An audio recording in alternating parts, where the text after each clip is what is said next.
latest news, insight into what it means, and the sharpest opinion. There's only one station in Chicago where you can turn, and it's this one. We're AM 560. The Answer.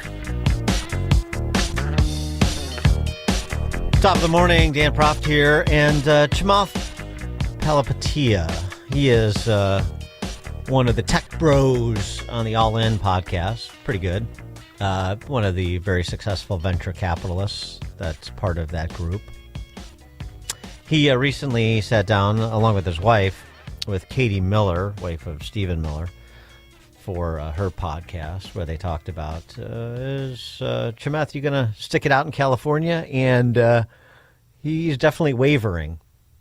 But I thought one of the more interesting parts of the conversation was Chamath Palihapitiya talking about how he went from being a pretty significant donor to the Democrats not so long ago, like within the Trump era, to not being part of the financing infrastructure for the Democrats. Listen to his conversion story, if you will. You went from being a large Democrat donor to now a very outspoken proponent on the other side of the aisle. Yeah. When you are so influential to other VCs and other people with high net worth here in California, and you really shaped their public opinion and public perception, how did you get there yourself? Was there a moment you woke up and you're like, okay, it's all different? There was. This is not about politics for me. It's about the truth. There was a moment where I was basically like everybody else and pretty brainwashed. My media diet was very much the same as everybody else's. I read the New York Times and the Wall Street Journal. I watched a little bit of CNN, a little bit of CNBC, a little bit of MSNBC, a little bit of CBS. Economist every now and then you encounter it on a plane, and you think you know what's going on. And I had a perception of Donald Trump initially from the moment he walked down the staircase in Trump Tower to announce. And then over the course of 6 or 7 years, I realized that some of those fundamental things that I was told about him were just totally false. And there was enough content online where I was almost afraid, but it started with Charlottesville. I was almost afraid to look at it because I'm like, I think I was lied to. And then I saw it. I saw what he said, but then I saw the portrayal. I had originally believed that portrayal until I saw the truth. And then I just started to go down that rabbit hole. So for me, it was an evolution where I was like, I can't believe I'm being lied to by this group of people whose sole responsibility is to hold truth to power. The key word there is truth to power, not your perception or your desires. And I just think that red pilled me, I guess, in a way. Yeah, very interesting. Michael Baharaeen has written a piece over at Liberal Patriot that dovetails into this nicely, entitled, "Liberals Should Try Harder to Understand Their Adversaries," in part because their adversaries were one time their allies, as in the case of Chamath Palihapitiya. I don't know if his advice is going to be heeded, but let's talk to him about it. Michael Baharaeen, chief political analyst at the Liberal Patriot. You can also get his writings at michaelbaharaeen.substack.com. Michael, thanks for joining us again. Appreciate it. Hey, Dan. Good to be back. What Chamath had to say, how do you process that? Yeah, I've heard similar sentiments from other people as well. I think in the past 5 to 10 years or so their social circles have diversified a little bit, and I think their media intake, their information intake is diversified. And I think it just when people kind of open their minds a little bit to more than one way of looking at things, they start to see a little bit more nuance in the world. They start to understand that maybe their worldview, their whole framework for kind of making sense of things doesn't always give them all the right answers, all the clear answers for how to process different events, different moral questions. look, I mean, I probably haven't changed as much in my own views as he has, but I also recognize the need to kind of, get out of our bubbles once in a while, right? And to try and engage with information that might at first have felt a little bit uncomfortable, but that is kind of important to work with. Well, yeah, it's something else that he mentioned that he described, which is important, is, and this has happened to me too, is, one of the things that starts to change perhaps perceptions, as you're saying, is you start to say, well, wait a second, that person, even though I ostensibly agree with them or I consider them a source, but then I find out they're really not operating on the level. And now I have to reevaluate that person as a source, as an information source, or that person as somebody that I look to for insight or thought to consider, and so on and so forth. So you start to, as you say, you start to change some of your sources of intake, and that starts to, but partly because you're intellectually curious, and partly because some of these information sources disgrace themselves, frankly. I don't know how else to say it. Yeah, I think something that what I have started to notice is I think a lot of people, they're not even really aware of their own biases in some ways. I think we sort of took for granted that a lot of, mainstream journalism just kind of calls balls and strikes, and then leaves it to the viewers to kind of make up their own minds. And I do think that for a long time that was more or less how a lot of those outlets operated. But I think over time, people started, especially journalists who kind of came from a similar social milieu, were surrounded by a lot of similar like-minded peers. At some point, they started to kind of let their own personal views seep into their coverage of things and how they reported information, and maybe even subconsciously, like not even realizing they were doing it. But at some point, I think Americans started to become a little more sophisticated at kind of having, maybe it was a BS detector or whatever you want to call it, but they started to realize, wait a second, right? Yeah, well, I mean, maybe it was part BS detector, and part of it was this sort of watershed moment, because when Trump was elected, you had some masks come off. And I mean, I still remember David Remnick, of the vaunted New Yorker, basically saying in explicit terms, all the normal rules are now discarded, that we have to be open advocates against the administration, against the regime. He basically announced that we are going to be the what some of them have been for some time. We are going to be the calm shop for the opposition. We are going to go after this individual and his administration in order to save democracy or for some other high-minded reason, but he just stripped away the veneer. Yeah, I mean, there were a lot of prominent media outfits specifically that kind of took that tack that said, it's not enough to be neutral or call balls and strikes anymore. This is, quote unquote, this is not normal.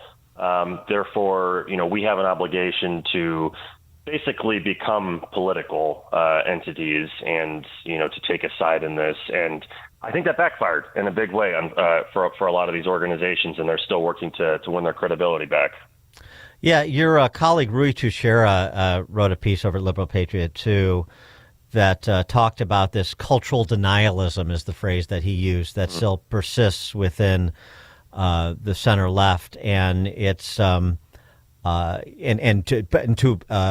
complement that with the piece you wrote at Unheard, this may be part of the reason why the Democrats are not realizing as much of the upside as they could be vis-a-vis Trump right now, with poll numbers that have started to lag. Yeah, well, so Rui's kind of main argument, and I'm very sympathetic to it, is that cultural issues for many Democrats, they don't see those as real issues. They don't see those as political issues. And I think there are some who kind of understand that maybe some of the excesses of the culture wars of the last 5 to 10 years have sort of backfired on the party, and they're trying to kind of ignore it and just lean in completely to affordability and the economy and that kind of stuff. But I think what's missing from that analysis is that these cultural issues really have inhibited the party in a lot of ways. They've put a cap on their appeal and their popularity, especially among, middle America voters, working class voters, people who maybe historically and not even that long ago were with the party when it came to pocketbook issues and wages and good jobs and protections and that kind of stuff, but who leaned a little more to the right, or at least were kind of moderate on some of these culture issues. And they started to get a sense over time that the party really just catered to more the cultural sensibilities of their new base, which is less working class and more professional class, more college educated, urban dwelling, and really didn't have time very much for people whose attitudes didn't reflect that. And so, now they've kind of had a little bit of a ceiling on how far their support can extend. And until they address that, which is kind of an elephant in the room in some ways for them, it's going to be hard to win in some of these swing states like Michigan, Wisconsin, to win back some of these working class voters who were with them not that long ago. I got to get your reaction to this in terms of whether or not you think that there is real insight here. Like there's nothing you can say that is too over the top in opposition to President Trump, and that's how that party is going to butter their bread come the midterms and beyond, or that this is vastly overplaying your hand. I mean, this is not just some somebody posting a rant on TikTok. Elliot Forhan is a Yale-educated attorney. He is a state legislator, or was a state legislator in Ohio. He's running for attorney general in the state of Ohio. If you thought Jay Jones was over the top, he's running for attorney general in Ohio. That's not a red state. That's not a blue state. That's a red state. Yale-educated attorney. And this is what he is choosing to do to brand his candidacy. Hi, this is Elliot Forhan, candidate for Ohio Attorney General. I want to tell you what I mean when I say that I am going to kill Donald Trump.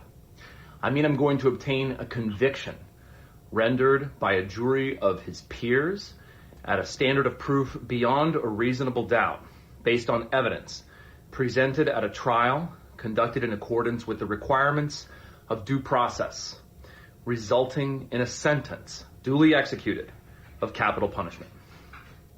That is what I mean when I say that I'm going to kill Donald Trump. That would make Jack Smith blush. Jeez. Yeah, I don't really know who this guy is. I would be curious to know. There's some part of me that thinks this is somebody who's trying to gain attention and is going for shock value. I think that's pretty much just a disqualifying thing to say. Your question about the midterms and how what might be too far, what might backfire on the Democrats. Midterm elections are always a strange thing to figure out. I think a lot of times it's just a matter of getting your base out to vote, which I think in the big picture might work for Democrats. They're people who are kind of fired up, want to get out and cast a vote against Trump.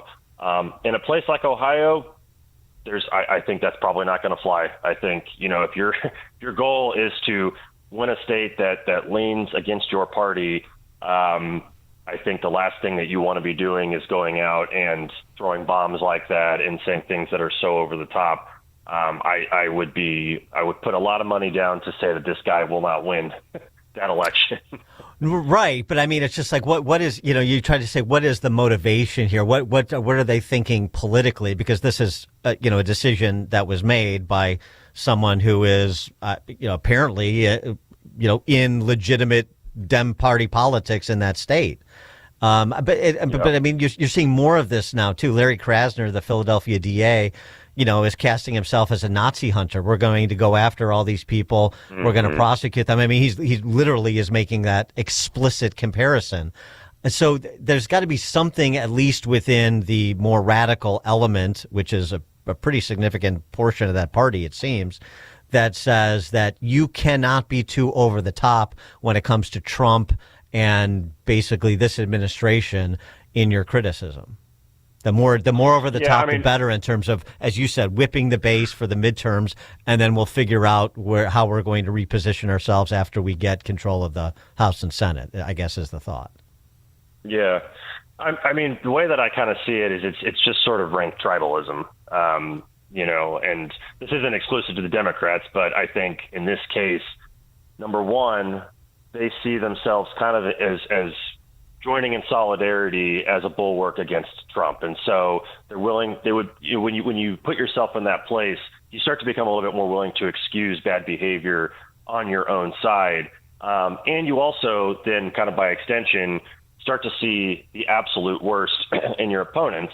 And, look, I mean, there are a lot of things that Trump has done that I think if you're a Democrat, you can reasonably say, I reject that or I'm opposed to that. But I think at some point, if you're not careful, that can tip into, frankly, a credible charge of what people sort of refer to as Trump derangement syndrome, where, he's a Nazi or, anybody who supports him is a fascist. And, I think people, you spend enough time among people who only think like you, and this is sort of the point of the piece that I wrote, you start to just see the absolute worst version of people on the other side. And you can even risk that leading into just dehumanizing people on the other side. And that's not healthy. And I think it leads to people saying, yeah, you know what, whatever, people on my side, they may have said something bad, but, the other side is worse. And none of this leads anywhere healthy or productive. I mean, I'm not a particular fan of this guy, to say the least. And I find him to be completely transactional. But is Rahm Emanuel, is he the guy who is understanding what the landscape really provides for when he is trying to get the party to move beyond just being not Trump? Mm-hmm. I think he's a pretty shrewd observer of the Democrats and sort of politics more broadly. I know I'm sure people in Chicago have a lot of opinions on him, but yes. I know he's very much, I think, trying to kind of come at the Democrats from a similar place that Liberal Patriot and some others are, which is to get them to realize, hey, we need something positive to offer up. We need a proactive agenda. We need to sort of curb the excesses of our party.